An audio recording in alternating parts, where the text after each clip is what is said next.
आजादी का सफर आकाशवाणी के साथ चलता रहा है। भारत के गौरवशाली स्वतंत्रता संग्राम आधुनिक विश्व के सबसे बड़े संघर्षों में एक है। प्रतिदिन इस संग्राम की एक झलक आकाशवाणी समाचार लेकर आता है। आज देखते हैं 2 मई 1950 की घटना, जब भारत सरकार ने फ्रांस से चंद्रनगर का प्रशासन अपने हाथ में लिया था।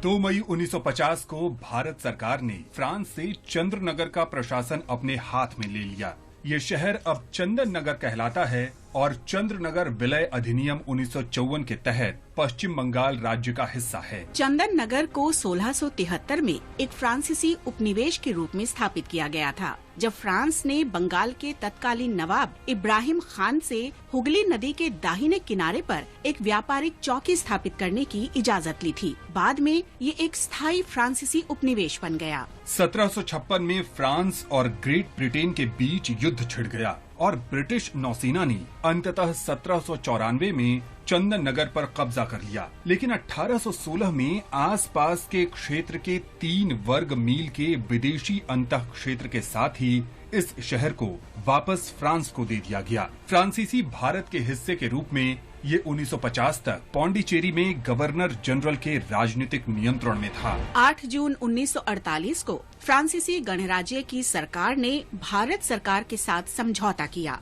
और घोषणा की कि उसका इरादा भारत में फ्रांसीसी प्रतिष्ठानों की आबादी को अपने भविष्य और स्थिति को घोषित करने का अधिकार देना है। चंदन नगर के नागरिकों ने 9 जून 1949 को भारत के साथ इसके विलय के पक्ष में मतदान किया। इस प्रकार 2 मई 1950 को भारत सरकार ने चंदन नगर के वास्तविक हस्तांतरण के माध्यम से प्रशासन को अपने हाथ में ले लिया। इसके बाद 2 फरवरी 1951 को भारत के राष्ट्रपति और फ्रांसीसी गणराज्य के राष्ट्रपति के प्रतिनिधियों द्वारा पेरिस में चंदन नगर को स्वतंत्र शहर बनाने की संधि पर हस्ताक्षर किए गए। इसके बाद 9 जून 1952 को चंदन नगर को विधिवत भारत संघ में शामिल कर लिया गया। हम स्वतंत्रता सेनानी कद्रका मंगडा को याद करते हैं, जिनकी 2 मई 1945 को मृत्यु हो गई। ओडिशा में कोरापुट के निवासी कद्रका मंगडा ने महात्मा गांधी के राष्ट्रव्यापी आह्वान के जवाब में 1942 में भारत छोड़ो आंदोलन में भाग लिया। उन्हें ब्रिटिश पुलिस ने गिरफ्तार कर लिया और नवरंगपुर उपजेल में हिरासत में रखा गया। जेल में अस्वच्छता और चिकित्सा सुविधाओं की कमी के कारण वो गंभीर रूप से बीमार हो गए। उन्हें कोरापुट जिला जेल में स्थानांतरित कर दिया गया और बाद में अस्पताल में भर्ती करवाया गया। कद्रका मंगडा का 2 मई 1945 को अस्पताल में निधन हो गया। हम इस महान भारतीय को नमन करते हैं।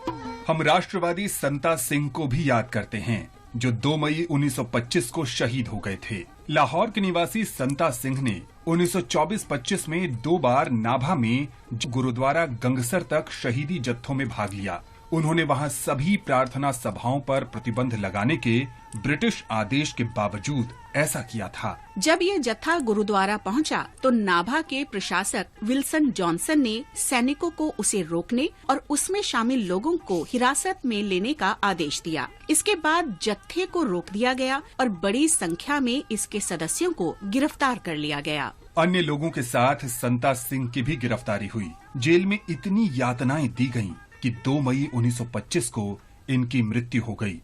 हम इस महान शहीद को नमन करते हैं। हम इंडियन नेशनल आर्मी के लेफ्टिनेंट पंजाब के निवासी कपूर सिंह को भी आज के दिन याद कर रहे हैं। उन्होंने बर्मा के मोर्चे पर ब्रिटिश सैनिकों के विरुद्ध युद्ध में भाग लिया था। 2 मई 1944 को वे इस कार्रवाई में मारे गए। कपूर सिंह को नेताजी सुभाष चंद्र बोस द्वारा मरणोपरांत वीर हिंद और शत्रुनाश पदक से सम्मानित किया गया था। भारत के इस महान सपूत को हमारा नमन।